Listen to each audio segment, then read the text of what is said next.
देवरानी जेठानी। मीरा और आशा यह दोनों देवरानी जेठानी थी। जेठानी मीरा नौकरी भी करती थी और देवरानी आशा यह घर संभालती। उनका परिवार बहुत बड़ा था।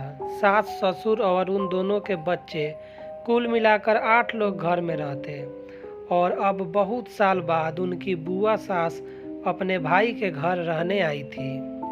सुबह उठने के बाद बुआ सास ने देखा कि मीरा फटाफट अपने काम कर रही थी। आशा ने नाश्ता बनाया और वह नाश्ता मीरा ने सबको परोसा। उसके बाद मीरा ने अपना टिफिन पैक किया और वह काम पर निकल गई। आशा ने वापस दोपहर का खाना तैयार किया और थोड़ा वक्त अपनी सास और बुआ सास के साथ बैठी रही। बुआ सास से रहा नहीं गया। उन्होंने आशा को पूछा, छोटी बहू, तुम्हारी जिठानी तुझ पर बहुत हुक्म चलाती है। सुबह से देख रही हूँ, रसोई घर में अकेले ही काम करती हो और वह महारानी दिखावा करने के लिए नाश्ता परोस रही थी, जैसे कि उसी ने ही नाश्ता बनाया हो। यह सुनने के बाद सीमा ने बुआ सास के तरफ देखा और बोली, बुआ सास जी, ऐसा कुछ नहीं है, मीरा दीदी बहुत अच्छी है। बुआ सास बोली, तुम बहुत भोली हो आशा, मुझे सब समझ में आता है। मेरे बाल धूप से सफ़ेद नहीं हुए हैं। आशा से अब नहीं रहा गया। वह बोली, ऐसा नहीं है बुआ जी, आपको मीरा दीदी ने सबको नाश्ता परोसा वह दिखा, पर आपको यह नहीं दिखा कि दीदी ने मुझे ज़बरदस्ती सबसे पहले नाश्ता करने दिया और चाय भी दी। वह रोज़ मुझे ऐसे सबसे पहले ही नाश्ता दे देती है, नहीं तो सबके लिए नाश्ता करते करते मैं खुद के लिए नाश्ता बनाना भूल जाऊंगी। दीदी मेरी कितनी चिंता करती है। दीदी सुबह जल्दी उठकर मंदिर साफ करती है, फूल सजाकर रखती है और मुझे उनके 1 घंटे बाद उठने के लिए कहती है।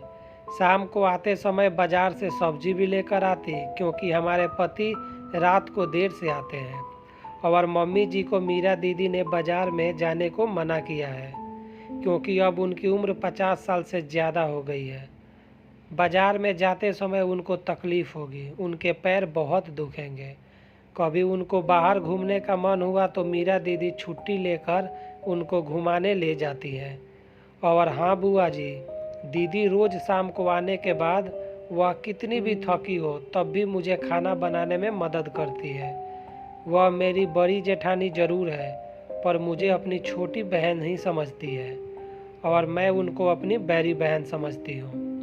यह सब सुनकर बुआ सास एकदम चुप हो गई। उनकी चुगली आशा के आगे टिक नहीं पाई।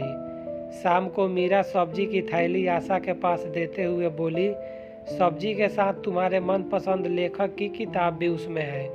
यह सुनकर आशा खुश हो गई। मीरा को थैंक यू बोलकर सब्जी की थैली किचन में रखकर वह अपने रूम में चली गई। उतने में बुआ ने मीरा को आवाज़ दी, बड़ी बहू, जरा यहाँ आना। वह बोली, मीरा, तू इतनी मेहनत करके पैसे कमाती है और ऐसे फालतू में किताब खरीदी करके मुफ्त का खर्चा करती हो, वह भी अपनी छोटी देवरानी के लिए। वह ऐसे भी घर में बैठकर करती क्या है? तुम दिन भर मेहनत करती हो और वह घर में आराम करती है। इस पर मीरा हंसकर बोली, क्या बुआ जी, आराम और आशा? उसे तो कहने पर भी वह आराम नहीं करती। सुबह उठकर बेचारी काम करती रहती है, सबका मनपसंद खाना, मेरे और उसके मिलाकर 4 बच्चों का टिफिन, सब वही तो करती है। और तब भी उसके चेहरे पर हमेशा आनंद दिखता है। सुबह की चाय पीने के लिए उसके पास वक्त नहीं रहता। दोपहर को जब बच्चे घर आते हैं तो उनका खाना, होमवर्क सब वही देखती है। इसलिए मुझे बच्चों का टेंशन नहीं है और इसलिए ही मैं ऑफिस में मन लगाकर काम कर पाती हूँ। कुछ दिन पहले ही मुझे प्रमोशन मिला है। इसके अलावा मम्मी जी और पापा जी की दवाइयाँ कभी ख़त्म हो गई और कभी लाने की हो तो वही ध्यान में रखती है। घर में कोई मेहमान आए तो उनकी मेहमान नवाजी भी वही करती है। बुआ जी, घर और बच्चे संभालना छोटी बात नहीं है। इतना सब सुनकर बुआ जी उनकी तो बोलती ही बंद हो गई। आशा कभी कोई शिकायत नहीं करती, वह सब काम कर लेती है। वह सिर्फ पढ़ना पसंद करती है। फिर मैं मेरी छोटी बहन के लिए इतना नहीं कर सकती? मैं नहीं करूँगी तो फिर कौन करेगा? इतना बोलकर मीरा अपने रूम में चली गई।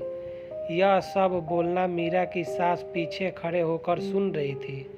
वह बुआ के पास आई और बोली, जीजी, यह दोनों देवरानी जेठानी जरूर हैं, लेकिन उनका रिश्ता दो सगी बहनों से ज़्यादा पक्का है।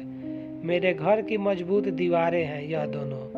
पहले मैं भी एक बुरी सास थी, हमेशा इन दोनों में झगड़ा लगाने का प्रयास करती थी, पर यह दोनों के प्यार के आगे मैं फिर हार गई। वैसे भी झगड़ा लगाकर नुकसान तो हमारे ही घर का होगा ना। पर यह बात बुआ को समझ में नहीं आई। रुदन करते हुए कमरे से बाहर चली गई, क्योंकि उन दोनों में झगड़ा लगाने के लिए ही वह आई थी। पर मीरा और आशा, इनके जैसी दो समझदार देवरानी जेठानी के बीच झगड़ा करवाना बहुत मुश्किल था।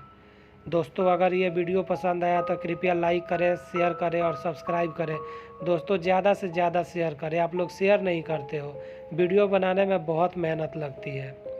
ऐसे ही डेली वीडियो देखने के लिए हमारे चैनल को सब्सक्राइब कर दें और बेल आइकन को प्रेस कर दें, ताकि कोई भी वीडियो डाले तो आपके पास नोटिफिकेशन चला जाए। Thank you.